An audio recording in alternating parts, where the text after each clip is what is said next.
TNO, Thursday Night Outcasts. Kobus, take it away. Okay, welcome. My name is Kobus and this is Claudio. We decided to do a YouTube channel on Survivor South Africa Season 7. We both actually entered for Survivor. Obviously, Which is why we're the Outcasts. Get that right. Tell them, Kobus. That's why we're the Outcasts, because we didn't make it onto the show. Yeah, so just a short story about how we got to know one another.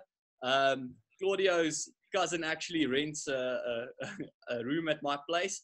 And which, by the way, Kobus, you need to give him a discount. That's why I'm doing this show. Don't forget to tell the people. Okay, yep. Definitely. Yep. Discount coming the Barreiro way. Yes. So yeah, Roberto saw my video, my entry video for Survivor, and he showed me his cousin's entry video. And yeah, no, I thought it was pretty cool. So we decided we're going to start a channel. Anyway. Why not? Why not, right? Okay. What you can look forward to on TNO, on Thursday Night Outcasts, is a quick discussion of the playmakers, the newsmakers and Survivor, of the relevant episode.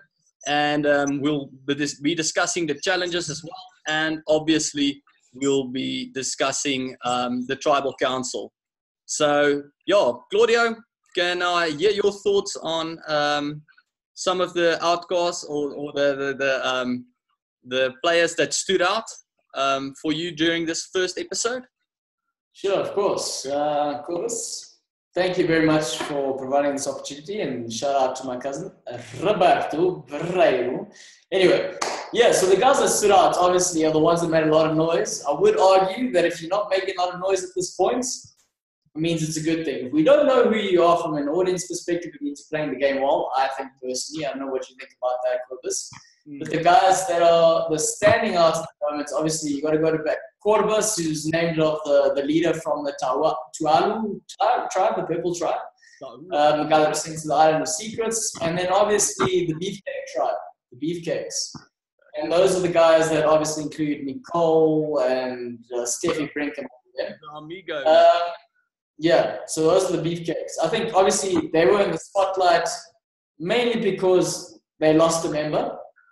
But the other guys, I think if you got to go back to Lume, the Yellow Tribe, I think it's an interesting perspective. Like someone who stands out there is Mike, who I'm going to nickname Speaker Mike, mainly because he is already a DJ and he's fairly young, which when you say that you're quite young at that age, the odds are stacked against you. I don't know, what do you think, Kobus? When you're that young, what do you think? Definitely, I think it's good at this stage not to make a lot of waves. Otherwise, you'll get a target on your back as soon as possible. You know, it's going to happen. It's Survivor. You know, the highest trees catch the most win. That's one of the golden rules of Survivor. So if you've got like a strong personality and you're an inherently good leader, you should suppress that, I think, in the initial stages of the game. People who stood out for me was in the Tahalu tribe was Jock. I think he did quite well with the rewards challenge, securing that clue or that advantage in the game. So being a super fan, he realized that there's going to be a clue at the first challenge. So, which again brings us back to the point that being the super fan, he has the knowledge to capitalize on what he already knows about the game. And if you analyze it specifically, the ties in which Survivor South Africa definitely draws parallels onto the Survivor America season. I think it was 5 to 6. I'm not sure exactly which one it was. Yeah. Majority of the time being that there is an advantage in the early stage or the first challenge of the game, and he quickly picked up on that and he capitalized on it. Yeah. So I must give him some kudos there. Definitely. In Tahalu, also who stood out for me, I'm not sure if it's for a good reason, was Talking Tanya, the mountain climbing, whitewater rafting, weed smoking. Doobie Tanya! Yeah, Doobie Tanya was pretty interesting. I think from like a viewer point of view, I don't know, Kobus, I think if you were on the island with her, it might be a bit annoying.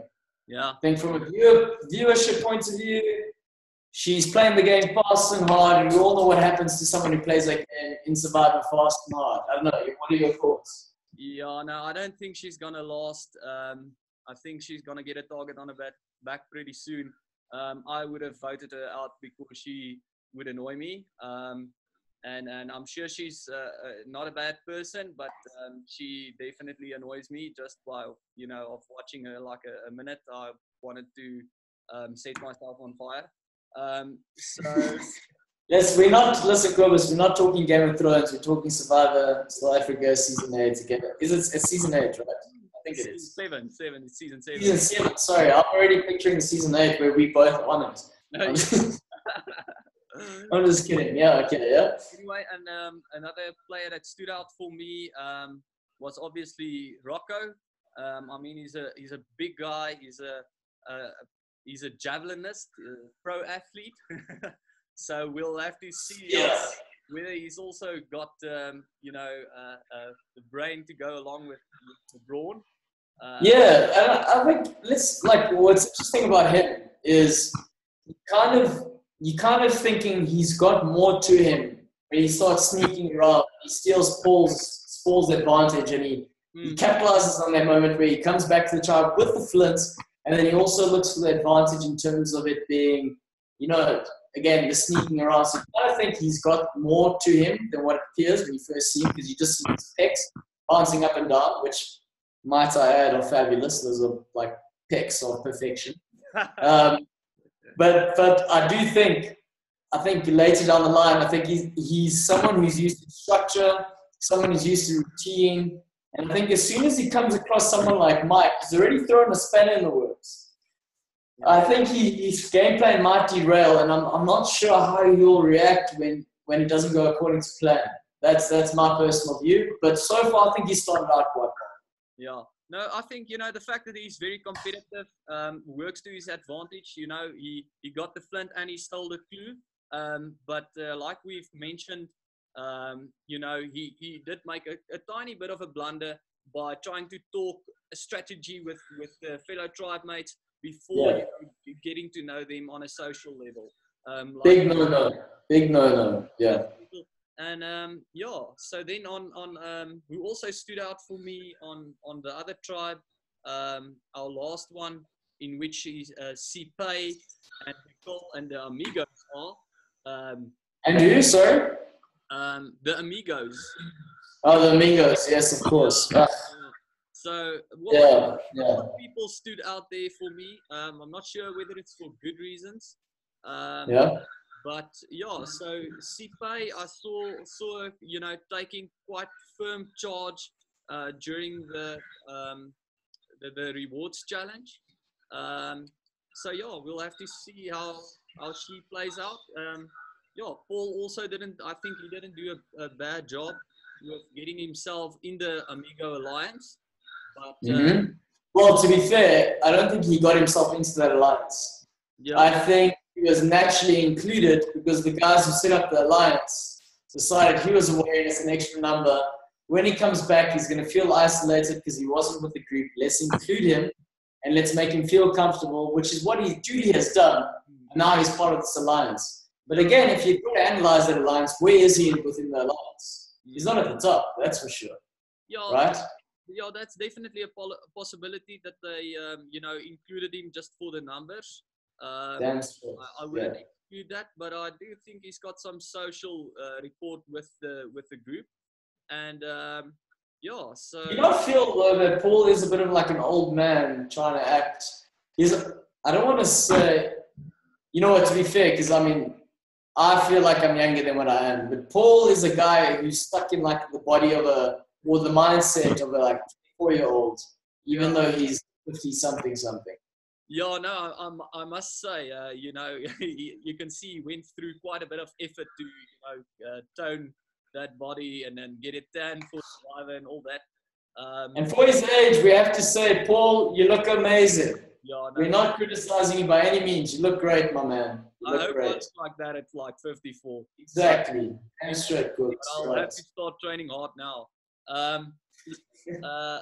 Then also Nathan. I wanted to chat about Nathan. You know. Oikie! Oikie, Nathan! Yeah, sorry, yeah. Yeah, no, he got an injury, and I think when you step in coral, you know, you're gonna get a bacterial infection. It's just gonna get worse, and they're gonna have to pull you out of the show. Because no, exactly. His days are numbered. 100% his days are numbered. And I think as soon as they walked into tribal council, when I say they, I mean excluding Nathan because he was carried in. I think that was a perfect opportunity for when Nico said, what are you guys voting for? The tribe response was, let's keep the tribe stronger.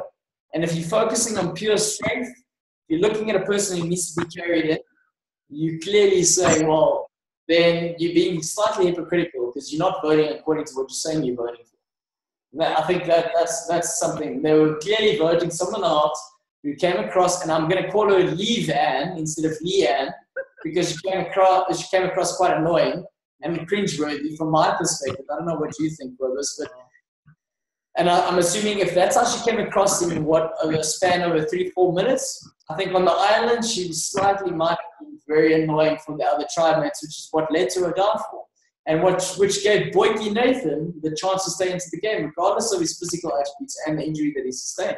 Mm-hmm. Yeah, no, definitely. I agree with the fact that when they said they're voting the way they do to keep the tribe stronger, they were either lying outright or lying to themselves. 100%.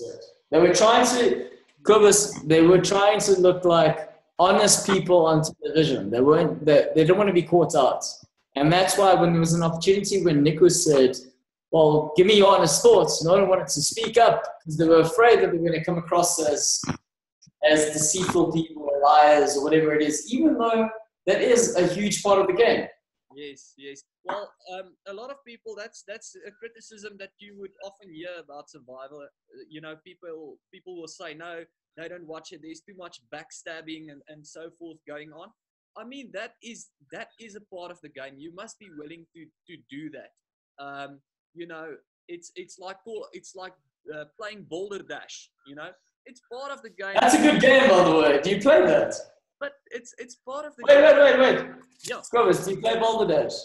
I've only played it once, so I suck. What?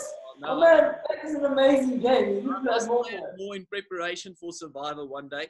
But I honestly feel like when you're on Survivor, you lie as little as possible. But when you do it fantastically well. You lie like, I mean, it's you're telling the absolute truth.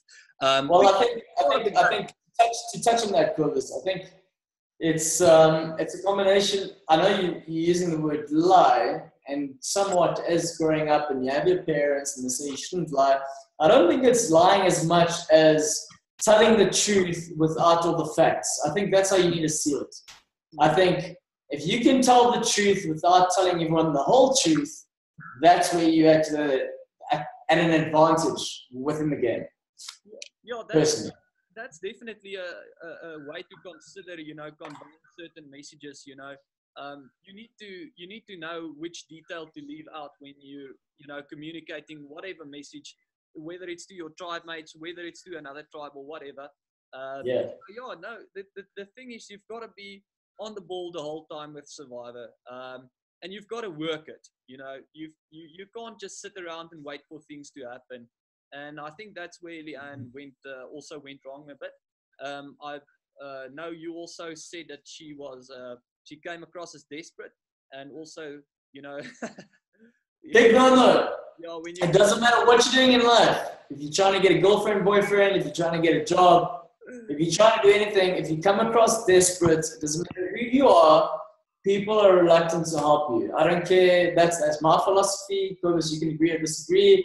But as soon as if anyone catches a whiff of desperation, you're in big trouble. You're in big trouble. The thing is with you know, desperation, it's the opposite of confidence, you know. And confidence is what people want. That's what they want to see. That's what you nailed it. Yeah. Boy or girlfriend, whoever they want to see, all they want to see is confidence. So yeah, fake it till you make it. But yeah, no, those are my inputs. To keep it short, Claudio, I think yeah, I think that's what I've got to say for the time slot that we've allocated this for. I don't know, Yeah. any last thoughts on your side? Let me just go through. Oh yeah. One thing I do want to do. Sorry, I got too excited there. Is so Tuvalu, the purple tribe. I feel like we need to name them something, and I feel like the name we need to give them is the Misfits.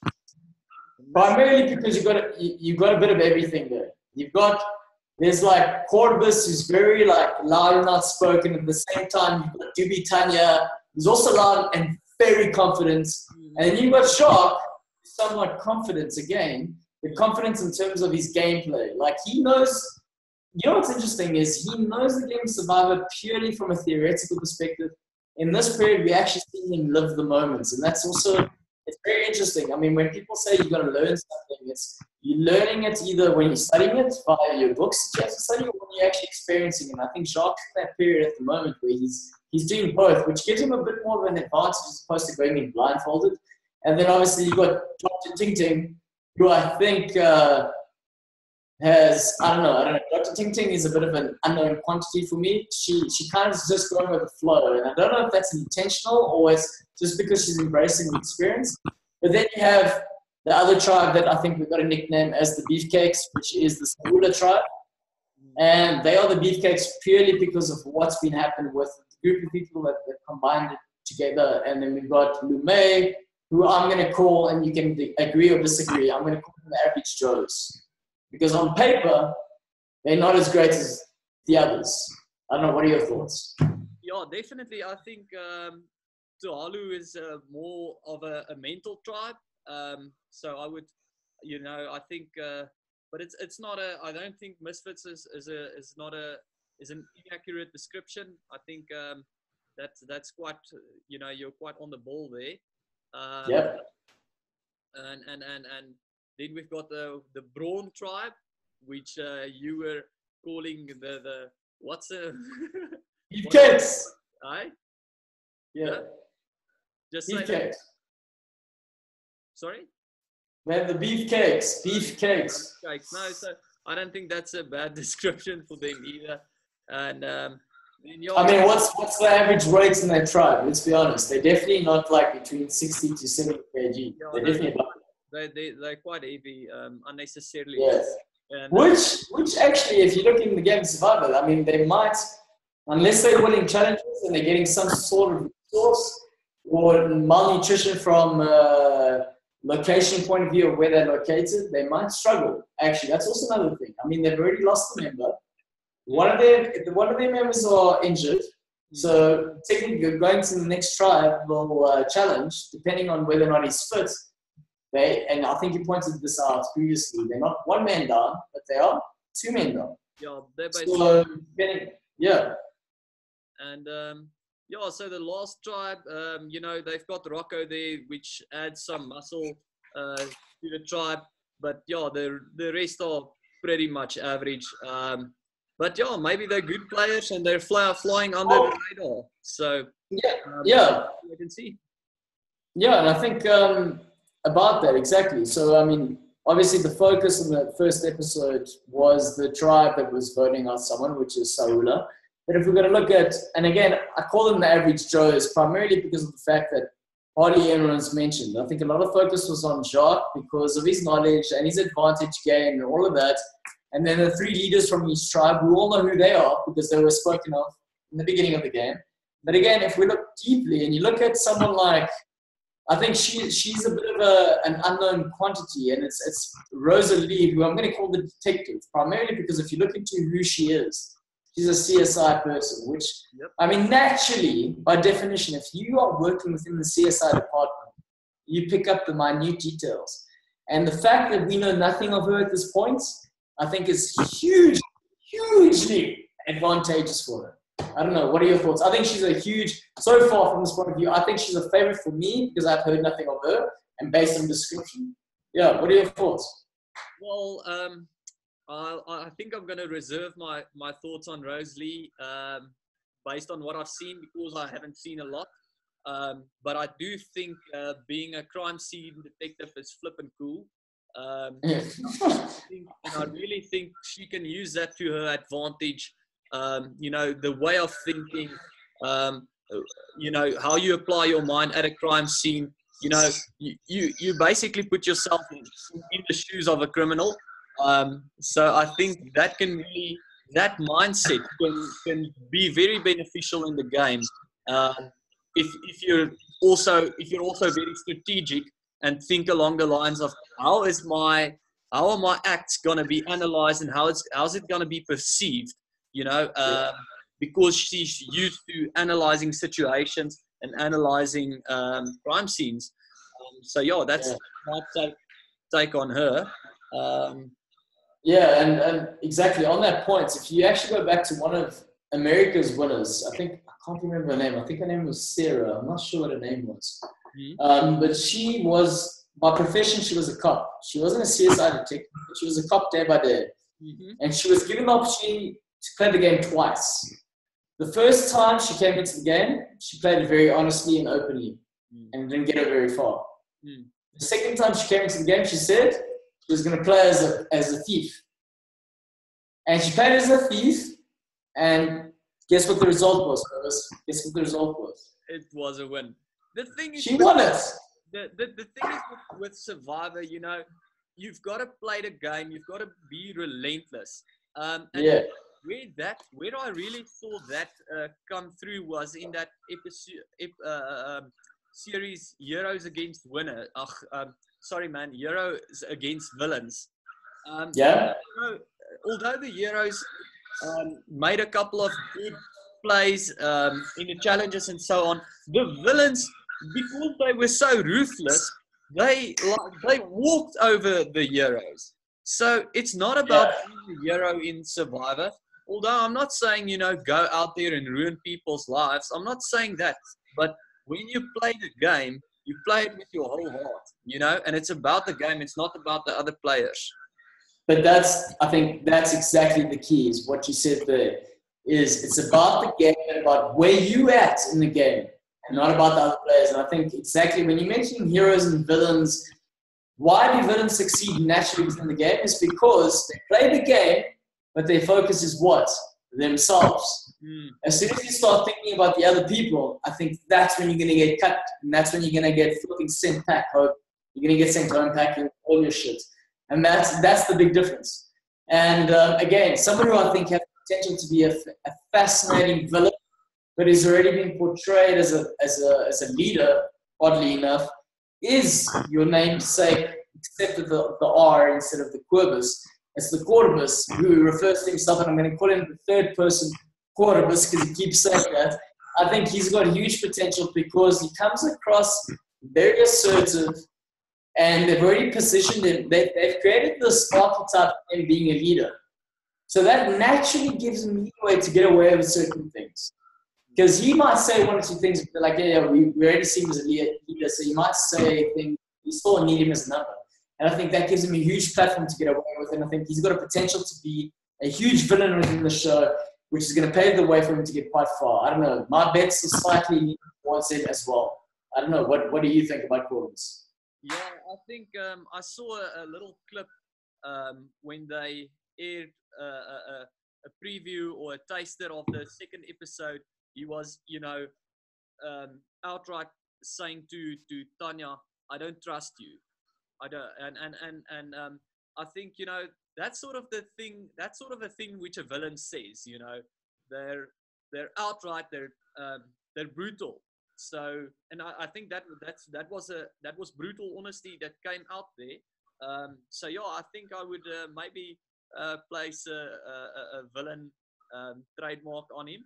And so yeah, but no, Claudio, I'm looking forward to. I think it's going to be a fantastic season. So yeah, I think let's wrap up episode 1 with last thoughts on your side of the ending of the first episode of TNO. Yeah, TNO. I think we're in for a treat. Like I said, I think previous round. Oh, what should I say? The previous season, rather, I thought it was far better than what I expected in terms of production and the casting. I think they've been specific in terms of who they've casted and who they've grouped together, which again is something that they highlighted in terms of it being a social experiment, which is what the game is. So they've clearly done that, and they want to see what they can get out of it. So I don't want to say I'm on the edge of my seat yet, because that would be jumping to conclusions. But I think the first episode has paved the way for a good season, and I'm quite excited. Yeah, no, definitely. I think that's also an accurate description on your side. Not on the edge of my seat just yet, but it is looking promising. And yeah, thank you guys for watching our first episode of TNO. We will see you, after episode 2 of Survivor South Africa season 7. Yeah, and we are Kobus and Claudio. And before you leave, we want a selfie. We're gonna get a selfie quickly, because I'm into Instagram. If you guys don't know what Instagram is, then you don't live on this earth. So let me just get a picture of Kobus. You're gonna smile quickly. Hold on, just give me a second. Big smile. Then Kobus. There you go. That's the money. Money makers. Yes, Good man. Makers. Alrighty, Claudio, thanks for joining me. See you guys next week. TNO.